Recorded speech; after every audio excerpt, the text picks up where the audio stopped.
तीन कृषि कानूनों को वापस लेने की मांग पर केंद्र व प्रदेश सरकार के सामने किसान डटकर खड़े हुए हैं। वहीं दूसरी ओर भाजपा सांसद चौधरी धर्मवीर सिंह ने एक बार फिर से किसानों के पक्ष में फसलों की खरीद सिस्टम पर सवाल खड़े किए हैं। इस बार उन्होंने फसलों की खरीद में गड़बड़ होने की शिकायत आने की दुहाई दी है। सांसद चौधरी ने कहा है कि केंद्र सरकार ने तीन कृषि कानूनों के तहत किसानों की आय बढ़ाने के लिए अपनी फसल कहीं भी बेचने की आजादी दी है, लेकिन उन्हें शिकायत मिली है कि जब किसान अपनी सरसों मंडी से बाहर बेचते हैं तो अधिकारी किसानों को रोकते हैं। सांसद ने कहा कि इस बार सरसों हरियाणा में एमएसपी से ज्यादा रेट पर बिक रही है। ऐसे में किसानों को मंडी से बाहर एमएसपी से ज्यादा दाम मिलते हैं तो उन्हें सरसों बेचने से रोका न जाए, क्योंकि किसान को ज्यादा दाम मिलेंगे तभी उनकी आय दोगुनी होगी।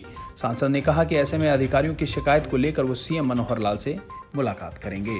किसानों की फसल आ चुकी है, चना, गेहूं और सरसों, ये तीनों फसल मेरी महेंद्रगढ़ भिवानी लोकसभा क्षेत्र में ये तीनों फसल ज़्यादा होती है और इस बार एमएसपी से ज़्यादा सरसों का रेट मार्केट के अंदर है। और भारत सरकार ने नया कृषि कानून जो बनाया है उसके तहत कोई भी सरसों मंडी की बजाय बाहर भी बेच सकता है, गेहूं भी बेच सकता है, चना भी बेच सकता है।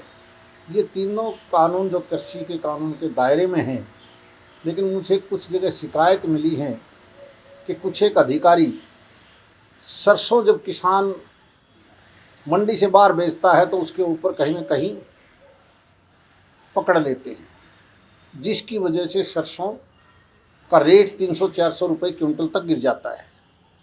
तो मैं प्रदेश के मुख्यमंत्री से भी मिलूँगा